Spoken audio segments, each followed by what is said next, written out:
Hello guys, welcome to my YouTube channel NCI education.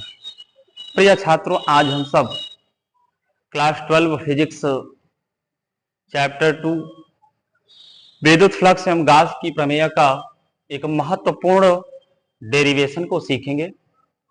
जैसा कि आपके सामने ये लिखा हुआ है, समरूप आवेशित गोलीय कोश के कारण वैद्युत क्षेत्र की तीव्रता। एक गोलीय कोश के कारण वैद्युत क्षेत्र की तीव्रता आज हमें ज्ञात करना है बेटा। जैसा कि हमारे सामने एक खोखला गोला है, खोखले गोले की त्रिज्या कैपिटल आर है, जिसे आवेशित किया गया है। आवेश पृष्ठ पर एक समान रूप से वितरित है। हमें इस खोखले गोले के कारण वैद्युत क्षेत्र की तीव्रता 3 बिंदुओं पर ज्ञात करनी है। सबसे पहले बेटा बाह्य बिंदु P पर हम एक बाह्य बिंदु P मानते हैं, जो गोले के केंद्र से r मीटर की दूरी पर स्थित है। जैसा कि बेटा अगर देखा जाए, जो r है वो गोले की त्रिज्या कैपिटल R से ग्रेटर है। तो बिंदु P पर हमें वैद्युत क्षेत्र की तीव्रता की गणना करनी है। तो बेटा गाउस के नियम का प्रयोग करते हुए बिंदु P से गुजरता हुआ एक हम गोलीय गॉसियन पृष्ठ खींचते हैं, जिसके त्रिज्या क्या है, r है। अब उसके बाद बेटा बिंदु P पर जैसा कि हम देखेंगे, एक हमारे पास कैपिटल R त्रिज्या का गोला है, उसका एक पृष्ठीय क्षेत्रफल यस है। उसी गोले के केंद्र O से r मीटर की दूरी पर एक बाह्य बिंदु P है। बिंदु P से गुजरता हुआ एक गोलीय गॉसियन पृष्ठ की हम रचना करते हैं। उस गोलीय गॉसियन पृष्ठ पर भी एक अल्पांश, बिंदु P के चारों ओर एक अल्पांश पृष्ठीय क्षेत्रफल की कल्पना करते हैं। बिंदु P पर अगर देखा जाए बेटा, तो बिंदु P पर वैद्युत क्षेत्र की तीव्रता और क्षेत्रफल सदिश वेक्टर ds की दिशाएं समान है। बेटा जब किसी बिंदु पर दिशाएं समान होती है, तो वहां पर जो कोण होता है वो 0 डिग्री होता है। अब इसकी हम कहानी लिखेंगे। सर्वप्रथम हम एक गोलीय कोश लेते हैं, जिसकी त्रिज्या कैपिटल R है, जिसके केंद्र O से r मीटर की दूरी पर एक बिंदु P स्थित है, जिस पर हमें वैद्युत क्षेत्र की तीव्रता की गणना करनी है। बिंदु P से गुजरता हुआ एक गोलीय गॉसियन पृष्ठ की रचना करते हैं। बिंदु P के चारों ओर एक अल्पांश पृष्ठीय क्षेत्रफल ds की कल्पना करते हैं। बिंदु P पर वैद्युत क्षेत्र की तीव्रता तथा वेक्टर ds की दिशाएं समान है, इसलिए इनके बीच बनने वाला कोण थीटा इक्वल टू 0 डिग्री। अब बेटा अब यहीं पर हम लोग बिंदु P पर यदि फ्लक्स की बात करें, जब बिंदु P पर फ्लक्स की बात करेंगे, तो फ्लक्स आपका ये होगा D phi equal to vector E dot vector ds। जैसा कि ये अल्पांश पृष्ठीय क्षेत्रफल ds के लिए फ्लक्स आपने देख लिया, D phi equal to vector E dot vector ds। अब यदि बेटा यहीं पर vector E dot vector ds को हम लोग लिख सकते हैं D phi equal to E ds cos theta. Theta की वैल्यू आपने देखा 0 डिग्री है। यदि यही D phi equal to E ds cos 0 की वैल्यू होती है 1, इसलिए डी फाई इक्वल टू आप देखेंगे eds आएगा। यदि संपूर्ण पृष्ठीय क्षेत्रफल का फ्लक्स की हम बात करेंगे, तो संपूर्ण पृष्ठीय क्षेत्रफल का जो फ्लक्स होगा, उसके लिए बेटा हमें इंटीग्रल का चिन्ह लगाना होगा। यहां पर इंटीग्रल का चिन्ह लगा देंगे। अब यहां आप देखेंगे, इसे हम पढ़ेंगे क्लोज इंटीग्रल, क्योंकि हमारे पास एक बंद पृष्ठ है। तो बंद पृष्ठ के लिए इस का प्रयोग करते हैं। इसे हम पढ़ते हैं close integral D phi equal to close integral EDS। अब इसी को बेटा हम लिख सकते हैं फाई, क्योंकि क्लोज इंटीग्रल डी फाई की वैल्यू फाई होती है, और इसको लिख सकते हैं बेटा क्लोज इंटीग्रल DS।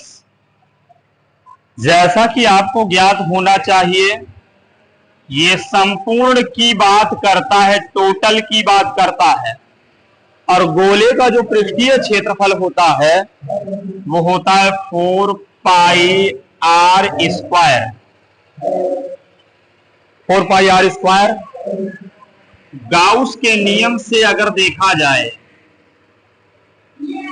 गाउस के नियम से अगर देखा जाए तो फाई बराबर आप देखेंगे क्यू बाई एप्सिलॉन नॉट। यहां पर बेटा रख दिया जाए तो आप देखेंगे Q by epsilon naught E into 4 pi are square पाओगे इक्वेशन। इसको हम फर्स्ट लिख देते हैं। अब यहीं पर कैपिटल ई की वैल्यू को आपको निकालना है। जब कैपिटल ई की वैल्यू को निकालना है तो आप देखेंगे कैपिटल इक्वल टू आपके पास ये हो जाएगा 4 pi are square into epsilon naught. इसी को बेटा हम लिख सकते हैं 1/4 pi epsilon naught Q by are square. यही हमारा गोलीय कोश के बाह्य बिंदु P पर वैद्युत क्षेत्र की तीव्रता का व्यंजक होता है। अब बेटा अगर इसी को हम जानते हैं कि जब किसी गोले को आवेश दिया जाता है तो उसके पृष्ठ पर आवेश एक समान रूप से वितरित हो जाता है, तो इसका जो पृष्ठीय घनत्व होगा, इसका जो पृष्ठीय घनत्व होगा वो सिग्मा होगा। Sigma equal to q by a होता है, और जैसा कि ए की वैल्यू 4 पाई आर स्क्वायर है, यदि यहीं पर क्यू इक्वल टू बेटा निकालेंगे तो आप देखोगे 4 पाई कैपिटल आर स्क्वायर आपके पास ये हो जाएगा। अब इसको मान लेते हैं इक्वेशन नंबर 3। समीकरण 2 में समीकरण 3 से क्यू का मान रखने पर, जब मान रख दोगे तो यहां आप देखोगे इक्वल टू आपके पास हो जाएगा 1/4 pi epsilon naught Q by are square. आपको ये इक्वेशन दिया है, यहीं पर यदि रख दिया जाए तो 1/, आप देखेंगे 4 पाई एप्सिलॉन नॉट क्यू की वैल्यू जो दी हुई है 4 pi small are square, by में आप देखेंगे ये आपका स्मॉल आर स्क्वायर दिया, यहां कैपिटल आर स्क्वायर है। 4 पाई से 4 पाई कट गया। इसी को हम लिख सकते हैं बेटा sigma capital r square by में epsilon naught small are square. Sigma के पदों में वैद्युत क्षेत्र की तीव्रता का एक सूत्र आपका ये भी हो गया। जैसा कि यहां बेटा हम देख रहे हैं कि जो कैपिटल ई है वो स्मॉल आर पर डिपेंड करता है, इसलिए बेटा इस प्रकार से हम लिखेंगे तो कैपिटल ई दूरी के वर्ग के व्युत्क्रमानुपाती होता है। इस प्रकार से आपने देख लिया गोलीय कोश के बाहर बाह्य बिंदु पर वैद्युत क्षेत्र की तीव्रता का व्यंजक यही होता है। पूरी इसकी कहानी हम सबसे पहले लिखेंगे, इसका डेरिवेशन करने से पहले इसकी कहानी लिखेंगे बेटा। जैसा कि हमारे पास एक गोलीय कोश कैपिटल आर त्रिज्या का दिया हुआ है, जिसके पृष्ठ पर एक समान रूप से धनावेशित वितरित है, जिसके केंद्र O से स्मॉल आर मीटर की दूरी बाह्य बिंदु P पर हमको वैद्युत क्षेत्र की तीव्रता की गणना करनी है। तो गाउस के नियम का उपयोग करते हुए बिंदु P से गुजरता हुआ एक गोलीय गॉसियन पृष्ठ की रचना करते हैं। अब बिंदु P के चारों एक अल्पांश पृष्ठीय क्षेत्रफल ds मानते हैं अल्पांश पृष्ठीय क्षेत्रफल ds और वायु क्षेत्र की तीव्रताओं की दिशाएं समान होगी जहां पर उनके बीच बनने वाला कोण थीटा इक्वल टू 0 डिग्री। इसलिए बिंदु P पर बेटा जो फ्लक्स होगा छोटा सा वो vector E dot vector ds, इसी को हम इस प्रकार से लिख सकते हैं, थीटा की वैल्यू 0 लिख देंगे, cos 0 की वैल्यू 1 हो जाएगी, flux d phi equal to eds। अब संपूर्ण गॉसियन पृष्ठ का पृष्ठीय क्षेत्रफल की अगर बात करेंगे तो क्लोज इंटीग्रल का चिन्ह लगेगा, उसके बाद phi equal to E close integral ds, और ये संपूर्ण पृष्ठीय क्षेत्रफल गोले का जो होता है 4 पाई r स्क्वायर। यहां से कैपिटल E की वैल्यू निकालेंगे बेटा तो ये आ जाएगा, एक सूत्र आपको ये वाला मिल गया। और यदि हम पृष्ठीय घनत्व के पदों में एक सूत्र उत्पन्न करेंगे इसी से, तो आप जानते हो कि जो आवेश होता है गोले के पृष्ठ पर एक समान रूप से वितरित होता है, तो गोले के पृष्ठ पर जो आवेश होगा उसको पृष्ठीय घनत्व के सूत्र से हम निकालेंगे। क्यू बराबर आ गया, क्यू के मान को समीकरण 2 में रख देंगे, एक सूत्र आपको ये मिल जाएगा। यहाँ अगर देखा जाए बेटा सिग्मा कैपिटल आर और निर्वात की विद्युतशीलता ये नियत है, फिक्स है, इनकी वैल्यू हमेशा फिक्स होती है। इसलिए बेटा जो वैद्युत क्षेत्र की तीव्रता होती है वो बाह्य बिंदु तक की दूरी के वर्ग के व्युत्क्रमानुपाती होती है। इस प्रकार से बेटा आपका ये फर्स्ट केस पर आधारित डेरिवेशन समाप्त हुआ। इसमें आपको 3 बिंदुओं पर वैद्युत क्षेत्र की तीव्रता ज्ञात करनी, जैसे एक बाह्य बिंदु पर, एक पृष्ठ पर, एक आंतरिक बिंदु पर वैद्युत क्षेत्र की तीव्रता की गणना करनी है। हमारा एक डेरिवेशन ये समाप्त हुआ बेटा। Thank you. कहीं पर किसी को कोई प्रॉब्लम हो तो कमेंट बॉक्स में अवश्य बताएगा। Thank you guys. प्रिय छात्रों, अब हम आगे का टॉपिक सीखेंगे। जैसा कि बाह्य बिंदु पर वैद्युत क्षेत्र की तीव्रता को जान ली, अब हम इस गोले के पृष्ठ पर वैद्युत क्षेत्र की तीव्रता की बात करेंगे। अभी तक बेटा हम इस गोले के बाह्य बिंदु P पर वैद्युत क्षेत्र की तीव्रता को सिद्ध किया। अब इसी गोले के पृष्ठ पर वैद्युत क्षेत्र की तीव्रता की बात करेंगे। जैसा कि आप देख रहे हो ये गोला कैपिटल R त्रिज्या का जो गोला है, इसी के पृष्ठ पर वैद्युत क्षेत्र की तीव्रता की बात की जाएगी यहाँ पर। अब यहाँ पर की जाएगी तो यहाँ जैसा कि आप देख रहे हो कि अब जो बिंदु P की दूरी होगी बेटा, बिंदु P की दूरी जो होगी वो कैपिटल R अर्थात त्रिज्या के बराबर ही है। तो जो हम बाह्य बिंदु पर, अब यहाँ पृष्ठ पर वैद्युत क्षेत्र की तीव्रता की बात करेंगे। On the surface, on the surface, पृष्ठ पर वैद्युत क्षेत्र की तीव्रता की बात करेंगे। अब इस पृष्ठ पर वैद्युत क्षेत्र की तीव्रता जो बाह्य बिंदु P की दूरी थी वो R थी, वही R कैपिटल R के बराबर होगी। इस बिंदु P पर वैद्युत क्षेत्र की तीव्रता की बात करेंगे। जैसा कि हम जानते हैं बाह्य बिंदु पर वैद्युत क्षेत्र की जो तीव्रता थी वो capital E equal to 1/4 pi epsilon naught, और ये Q बाई स्मॉल r थी, स्मॉल r स्क्वायर थी। और आप जानते हो कि स्मॉल r की हम बात करें कि स्मॉल r को क्या बोला जाए, गोलीय गॉसियन पृष्ठ की त्रिज्या, और जो कैपिटल R है गोलीय पृष्ठ की त्रिज्या। तो स्मॉल r की जगह पर बस कैपिटल R आप पुट कर दीजिए, तो कैपिटल E इक्वल टू आप देखेंगे 1/4 pi epsilon not Q by, ये आपका जो आया ये पृष्ठ पर वैद्युत क्षेत्र की तीव्रता आ गई। और यदि किसी को बेटा हम सिग्मा के पदों में लिखेंगे तो सिग्मा इक्वल टू, जैसा कि जानते हैं कोप्चे में लिख दिए, यहाँ पर कोप्चे में हम लिख दिए 4 pi capital R square into sigma, ये Q इक्वल टू निकाला था, इसके पहले आपने देखा था। तो यहाँ अगर लिख दिया जाए तो आप देखेंगे 1/4 पाई एप्सिलॉन नॉट, और ये Q की जहाँ पर लिख दिया जाए 4 pi capital R square sigma by में कैपिटल R स्क्वायर, 4 पाई R स्क्वायर ये आपका कट गया।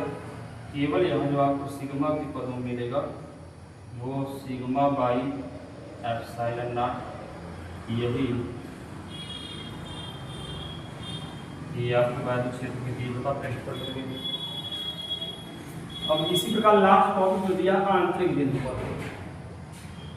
जब आंतरिक बिंदु पर वायु क्षेत्र की तीव्रता की हम बात करेंगे, आंतरिक बिंदु इंटरनल पॉइंट, आंतरिक बिंदु पर वायु क्षेत्र की तीव्रता की बात किया जाएगा बेटा, किसी जो चालक गोले के भीतर अगर देखा जाए तो इस चालक गोले की जो त्रिज्या जो कैपिटल आर है, जो आवेश वो पृष्ठ पर एक समान रूप से वितरित है। अब उसके बाद यहाँ पर देखा जाए तो इसके पृष्ठ पर जो आवेश वितरित है, लेकिन गोला खोखला, जब गोला खोखला है तो खोखले गोले के भीतर कोई आवेश नहीं है, और जब आवेश नहीं है तो उस खोखले गोले के भीतर कोई वायु क्षेत्र की तीव्रता नहीं होगी, अर्थात फ्लक्स नहीं होगा। तो आंतरिक बिंदु पर अगर देखा जाए, गोले के भीतर आंतरिक बिंदु हम मान लेते हैं, इस गोले के भीतर आंतरिक बिंदु P' है। अब वही उसी प्रकार बिंदु P' से गुजरता हुआ एक गोलीय गॉसियन प्लेट खींचेंगे, जिसकी त्रिज्या इसको R' मान लेते हैं। जैसा कि यहाँ R' की बात करेंगे, R' ये छोटा है कैपिटल R से। तो आंतरिक बिंदु पर जब आवेश ही नहीं होंगे बेटा, तो यहाँ आवेश शून्य होगा, और साथ ही साथ जब फ्लक्स की बात करेंगे तो फ्लक्स यदि आप निकालोगे तो फ्लक्स जो फाई होगा वो ED A cos थीटा, अर्थात यहाँ पर देखा जाएगा फ्लक्स की हम बात करें, आवेश यहाँ कुछ है ही नहीं, तो यदि फाई की जगह क्यू बाई एप्सिलॉन नॉट आप देखेंगे तो EDA और बाकी cos थीटा की वैल्यू 0 ही होती है। तो जब ये 0 हो गया क्यू की वैल्यू, तो यहाँ EDA cos 0 की वैल्यू 1 हो गई, अर्थात यहाँ यदि आप निकालोगे तो E की वैल्यू इस प्रकार से आपको 0 मिल जाएगी, और उसके बाद जो इसका मतलब होगा न्यूटन प्रति कूलम। इस प्रकार से आपकी पूरा डेरिवेशन देख लिया कि खोखले गोले के आंतरिक बिंदु पर वायु क्षेत्र की तीव्रता क्या होती है, इसे आगे देंगे। पृष्ठ पर वायु क्षेत्र की तीव्रता ये होगी, और उसके बाद बेटा यहाँ पर अगर देखा जाए ये आपका आंतरिक बिंदु पर वायु क्षेत्र की तीव्रता होगी। तो विद्यार्थियों की आशा और विश्वास कि आपको अच्छी तरह से समझ आया होगा। पढ़ाते समय अवश्य काफ़ी आप लेकर के बैठे और साथ साथ जो है राइट करते जाएं, लिखते जाएं। कहीं पर कोई प्रॉब्लम हो तो अवश्य कमेंट बॉक्स में बताएं। अब ये डेरिवेशन आपको समाप्त हो गया, तो इसका हमें ग्राफ अवश्य खींचना आना चाहिए। तो अब ग्राफ खींचेंगे इसका, तो जैसा कि ग्राफ चलिए खींचते हैं। लास्ट टॉपिक इसका ग्राफ बहुत जरूरी है, और इसे अब इरेज कर सकते हैं, आप इसे स्क्रीनशॉट ले सकते हैं।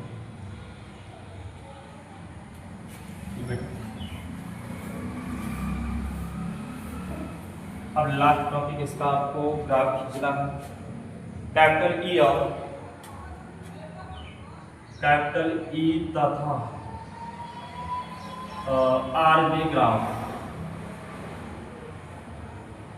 खींच दिया जाए।